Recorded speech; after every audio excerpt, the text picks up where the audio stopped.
Welcome back to the AI Explorer. Recent footage from Shenzhen, China has captured global attention, showing a humanoid robot designated the T-800 conducting street patrols alongside law enforcement personnel.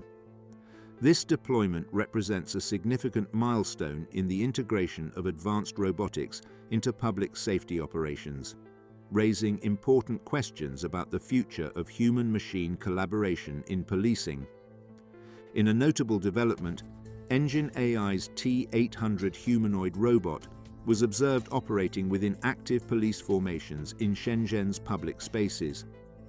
The robot demonstrated sophisticated locomotive capabilities, maintaining formation consistency and matching the operational tempo of human officers. What distinguished this deployment was its routine nature. The technology appeared fully integrated into standard law enforcement procedures, rather than serving as a demonstration or proof of concept. Engine AI has been transparent about the T-800's physical capabilities. In a controlled demonstration, the company's CEO, Cao Tongyang, subjected himself to a direct impact test, during which the robot delivered a measured kick that produced visible force displacement. This demonstration was conducted in response to public skepticism regarding earlier footage of the robot's martial movements, some of which observers had questioned as computer-generated imagery. The deliberate nature of this demonstration marked a significant shift in how robotics companies present their products. Rather than emphasizing solely assistive functions, Engine AI has positioned the T-800 as a platform capable of controlled physical intervention when operationally necessary. This development represents a departure from traditional robotics deployment in public safety. Historically, law enforcement robotics have been confined to specialized applications, bomb disposal units, surveillance platforms, and remote investigation tools, typically characterized by limited mobility and clear mechanical differentiation from human operators. The documented case from Leake, Texas illustrates this conventional approach.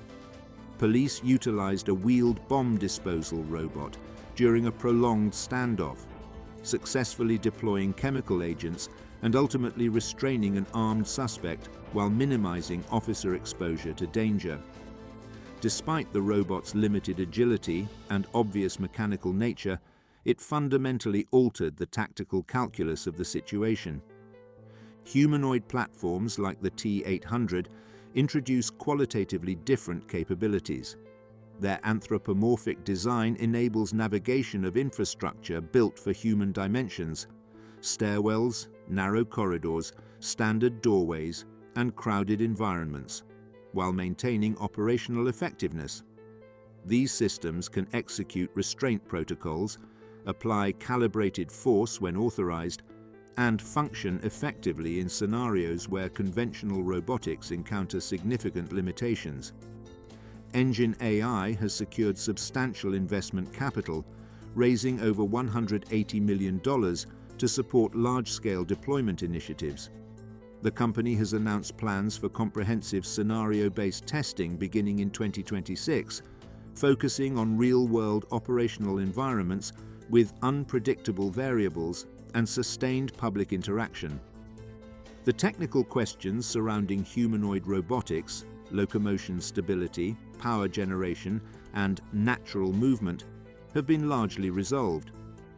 The more pertinent considerations now involve societal adaptation, regulatory frameworks, and public acceptance of machines capable of physical intervention in human affairs. The broader humanoid robotics sector has seen significant parallel developments. Unitree's G1 platform, priced at approximately $215,000, targets research institutions, universities, and development laboratories. A recent training incident involving motion capture teleoperation garnered widespread attention when an operator was inadvertently struck by the robot mirroring his own martial arts movements. The incident, while appearing humorous initially, demonstrated the precision and response speed of current humanoid systems. Unitree has systematically documented the G1's physical capabilities through a series of demonstrations, including the Kung Fu Kid video showcasing high kicks, aerial maneuvers, and acrobatic movements. The company has also introduced a wheeled variant, the G1D, designed for data collection in industrial, service, and retail environments. The G1's recent appearance at TechFest 2025 at the Indian Institute of Technology, Bombay, represented another milestone in public-facing humanoid robotics. The robot performed a choreographed dance routine to popular music before a live audience, demonstrating real-time balance control, motion synchronization, and environmental adaptation under conditions that included stage lighting, amplified sound, and crowd presence. A significant commercial development has emerged with Agibot's launch of Qingtan Rent, a platform specifically designed for humanoid robot rentals. This service enables businesses and individuals to access humanoid technology for events including weddings, corporate functions, exhibitions, and trade shows without capital investment in ownership. Pricing varies by platform and application. The Unitree U2 humanoid rents for approximately $690 per day for performance applications, while Agibot's Yuanzheng A2 interactive humanoid commands roughly $1,380 daily. All rentals include transportation and on-site technical support. Qingtan Rent currently operates in 50 Chinese cities with over 600 service providers and more than 1,000 robots in its network. Agibot has announced expansion plans targeting over 200 cities by 2026. The Chinese robot rental market was valued at over $140 million in 2025, with projections exceeding $1.4 billion in the coming year. The integration of humanoid robotics into public safety and commercial sectors presents complex strategic considerations. Proponents emphasize enhanced officer safety, improved operational outcomes, and risk mitigation in hazardous scenarios. Each deployment will be evaluated on metrics including efficiency, safety performance, and cost effectiveness.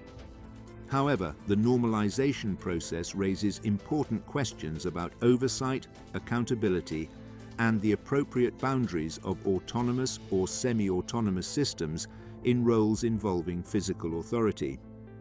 The transition appears to be occurring incrementally, with each deployment appearing reasonable within its specific context, yet collectively representing a fundamental shift in human technology interaction. The deployment of the T800 and similar humanoid platforms marks a pivotal moment in robotics development. These systems are no longer confined to research laboratories or controlled demonstrations. They are entering operational environments with direct public interaction. As this technology continues to evolve and proliferate, society will need to engage thoughtfully with questions of governance, ethical deployment, and the long-term implications of physically capable autonomous systems operating within human spaces.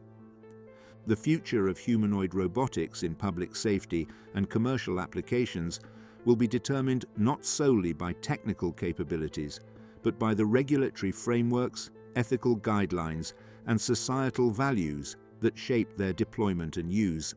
Meta just dropped a new AI model that's honestly pretty fascinating. It's called VL-JEPA,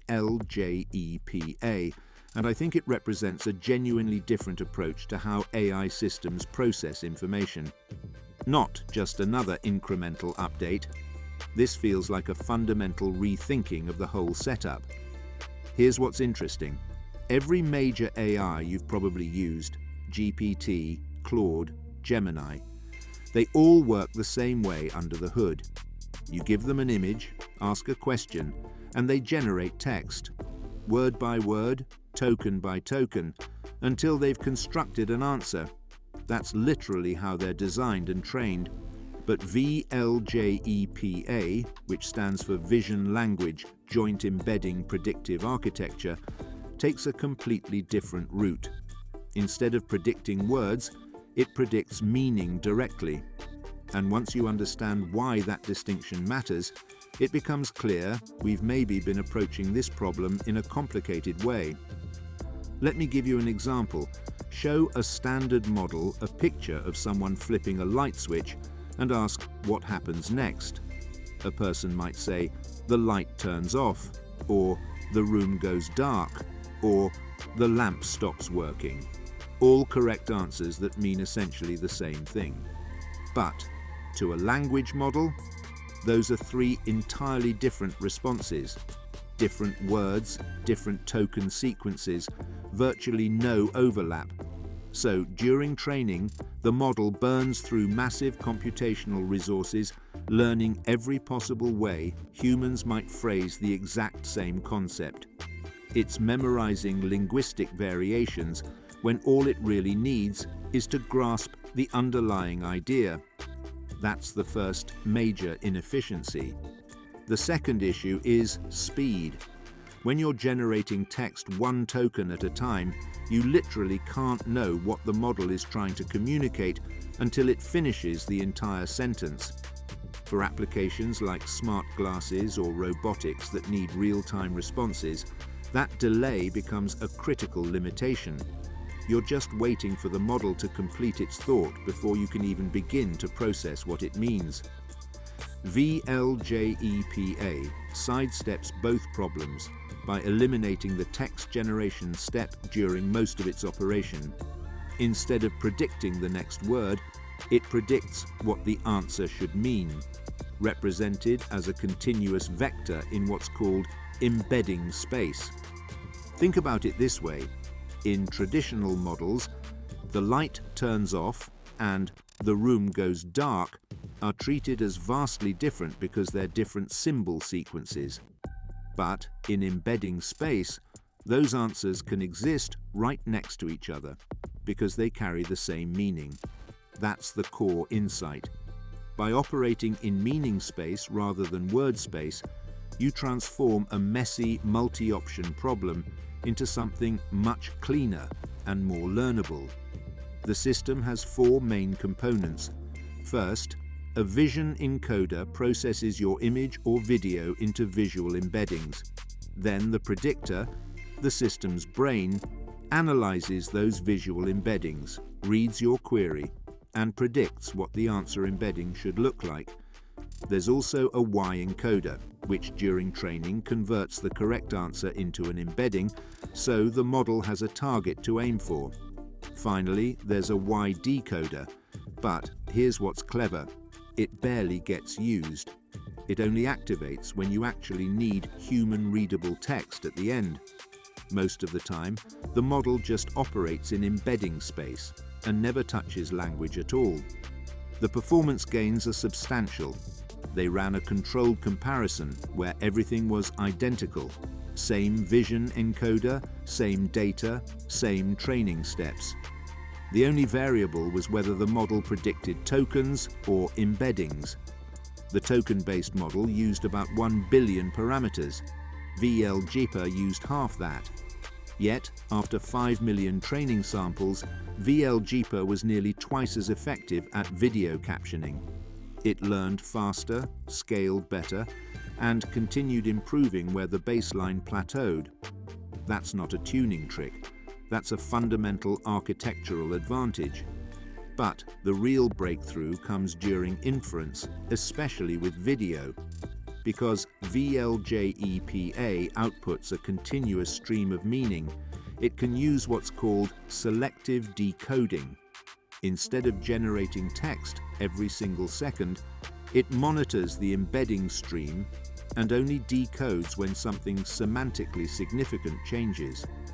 In practice, this reduces decoding operations by nearly 3 times without sacrificing accuracy. For real-time applications, wearables, robots, anything that needs continuous environmental understanding, that's transformative. And it's remarkably versatile. The same model handles classification, retrieval, even world modeling tasks where it determines which action caused a change between 2 images. In that test, it outperformed GPT-4, Claude, and Gemini, all of which attempted to solve the problem by first describing what they observed in words. Turns out, predicting meaning directly can be more effective than narrating everything and reasoning over the text afterward. Now, this isn't going to replace language models across the board. If you need complex reasoning, sophisticated planning, or tool use, you still want a token-based system. But for perception-heavy tasks, particularly anything involving video or real-time understanding, this approach just makes more intuitive sense. It's faster, cleaner, and more efficient. Most importantly, it shifts AI away from pure word prediction towards something closer to how humans actually process information. Meaning comes first, and language is simply one way to express it. And honestly, that feels like the beginning of something genuinely new. Thanks for watching, and I'll see you in the next one. Industry leaders have consistently revised their timelines for artificial general intelligence, with projections now extending into 2026 and beyond. However, the gap between promise and performance reveals a more complex landscape than headline predictions suggest. Organizations worldwide are committing unprecedented resources to generative AI infrastructure. Data centers are expanding globally, and boardrooms are filled with transformation initiatives. Yet, according to Stanford research, approximately 95% of these organizations report negligible returns on their AI investments. The productivity gains remain concentrated in two primary sectors: software development and customer service operations. Beyond these domains, implementation results have been largely ceremonial, driven more by competitive anxiety than demonstrated value. 2026 marks an inflection point. We're transitioning from uncritical enthusiasm to rigorous assessment. Expect corporate transparency regarding failed initiatives to become the norm rather than the exception. The humanoid robotics sector presents a striking dichotomy between demonstration and deployment. While Western companies generate compelling prototype videos, substantial questions remain about scalability and reliability. Recent high-profile malfunctions underscore the engineering challenges that persist. Meanwhile, Chinese manufacturers are pursuing a fundamentally different strategy. Companies like UBTech have announced deployment targets of 5,000 units in 2026, scaling to 10,000 by 2027. Their focus centers on industrial applications rather than consumer spectacle. The most tangible near-term impact appears in elderly care. Clinical evidence demonstrates that companion robots achieve 95% positive interaction rates, effectively addressing social isolation among seniors. This represents a practical application with measurable outcomes. Leading AI researchers, including Jeffrey Hinton, acknowledge that significant occupational displacement is inevitable. AI capabilities are currently doubling every 7 months, compressing tasks that previously required hours into minutes. In 2026, governments are expected to implement real-time economic monitoring systems, tracking AI-related job displacement with monthly updates. The AI agent's market trajectory, from $7.92 billion in 2025 to a projected $52.20 billion by 2030, indicates autonomous systems will increasingly handle complex workflows and decision-making processes. However, this isn't simply a displacement narrative. A new paradigm of AI-augmented professionals is emerging. Developers who leverage these tools to expand capability rather than be replaced by them. They're creating solutions that were previously technically infeasible. Traditional search engines face obsolescence as conversational AI systems provide direct answers rather than link aggregations. This fundamental shift in information retrieval will accelerate throughout 2026. AI development has become a critical component of national strategy. China currently leads in humanoid robotics commercialization with over 150 active companies. More significantly, nations globally are establishing AI sovereignty, developing independent models and infrastructure rather than relying on American providers. This represents more than commercial competition. AI supremacy has become the defining technological race of our era, with economic and strategic implications comparable to nuclear capabilities during the Cold War. Beyond the speculation, several developments will deliver a tangible impact in 2026. Personalized AI tutoring systems are becoming ubiquitous, demonstrating the capacity to save educators 6 weeks annually while improving student outcomes. Implementation is expanding across Poland, the United Kingdom, Canada, and the United States, with systems adapting precisely to individual learning patterns. Researchers are making significant progress in interpretability, understanding the internal logic of neural networks. This advances safety, reliability, and trust in AI systems. AI-accelerated scientific research is producing discoveries in physics, biology, and materials science at unprecedented velocity, compressing decades of traditional research timelines. Public sentiment toward AI is deteriorating. Expect this to become a significant factor in the 2026 US midterm elections, driven by employment concerns, misinformation proliferation, and implementation without meaningful consent. Security vulnerabilities are multiplying as AI systems receive excessive permissions, resulting in substantial data breaches. Economic inequality will intensify. As Hinton warns, AI will concentrate wealth dramatically, expanding the gap between beneficiaries and those displaced. The venture capital landscape for humanoid robotics is contracting. Investors are demanding commercial viability rather than technological demonstrations. Expect at least one prominent company in this sector to cease operations in 2026. The central question for 2026 is no longer whether AI can perform specific tasks, but rather how effectively, at what cost, and who benefits. We're transitioning from speculative optimism to empirical evaluation. Some predictions will materialize, many will not. What remains certain is that 2026 will definitively separate AI capability from AI mythology. The results will challenge assumptions across the industry. Hi, welcome back to the AI Explorer. On December 23, 2025, MiniMax released M2.1, their latest AI model built specifically for real-world complex tasks. This isn't just another incremental update, it's a complete transformation in how AI handles multi-language programming and practical applications.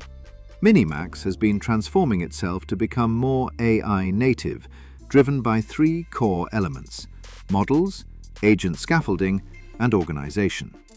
While their M2 model focused on cost and accessibility, M2.1 takes a different approach. It's all about performance in real-world scenarios. Let's break down what makes M2.1 special. First, exceptional multi-programming language capabilities. Unlike models that primarily optimize for Python, M2.1 systematically enhances capabilities across Rust, Java, Golang, C++, Kotlin, Objective-C, TypeScript, JavaScript, and more. This covers the complete chain from low-level system development to application layer development. Second, a comprehensive leap in web and app development. M2.1 addresses the industry-wide weakness in mobile development, significantly strengthening native Android and iOS capabilities. The model demonstrates enhanced design comprehension and aesthetic expression, enabling complex interactions 3D scientific simulations, and high-quality visualizations. Third, enhanced composite instruction constraints for office scenarios. As one of the first model series to systematically introduce interleaved thinking, M2.1 focuses not just on code execution correctness, but on integrated execution of complex multi-step instructions. M2.1 delivers more concise responses and thought chains compared to M2. Response speeds have significantly improved, and token consumption has decreased, resulting in smoother performance in AI coding and agent-driven workflows. The model demonstrates outstanding generalization across various programming tools and agent frameworks. It shows consistent, stable results in tools like Claude Code, Factory AI's Droid, Klein, Kilo Code, Roo Code, and Blackbox, while providing reliable support for context management mechanisms. The numbers speak for themselves. M2.1 delivers a significant leap over M2 on core software engineering leaderboards. In multilingual scenarios, it outperforms Claude Sonnet 4.5 and closely approaches Claude Opus 4.5. MiniMax also established a novel benchmark called VIBE, Visual and Interactive Benchmark for Execution, to evaluate full-stack capability. M2.1 achieved an impressive average score of 88.6, excelling particularly in web development at 91.5 and Android development at 89.7. But what does this mean in practice? M2.1 can build a 3D dreamy Christmas tree with over 7,000 rendered instances, supporting gesture interaction and complex particle animations. It generates avant-garde web UI designs with asymmetrical layouts and high-impact visual effects. It develops native Android apps using Kotlin with smooth gravity sensor integration. It creates interactive iOS home screen widgets with complete logic and native-level animations. It builds powerful Linux security audit tools in Rust with dual CLI and TUI modes. The model even implements complex light transport algorithms in C++ for realistic rendering of crystal balls and snow effects. Perhaps most impressive is M2.1's digital employee capability. The model can accept web content in text form and control mouse clicks and keyboard inputs through text-based commands. It completes end-to-end tasks in daily office scenarios across administration, data science, finance, human resources, and software development. For example, it can proactively collect employee equipment requests on communication software, search for prices on internal servers, calculate costs, check budgets, and record equipment changes, all autonomously. It can search for blocked issues on project management software, consult relevant employees, and update issue statuses based on feedback. So how can you use M2.1? The API is live on the MiniMax Open platform. Their product, MiniMax Agent, is publicly available, and the model weights are open source on Hugging Face for local deployment. Industry leaders have taken notice.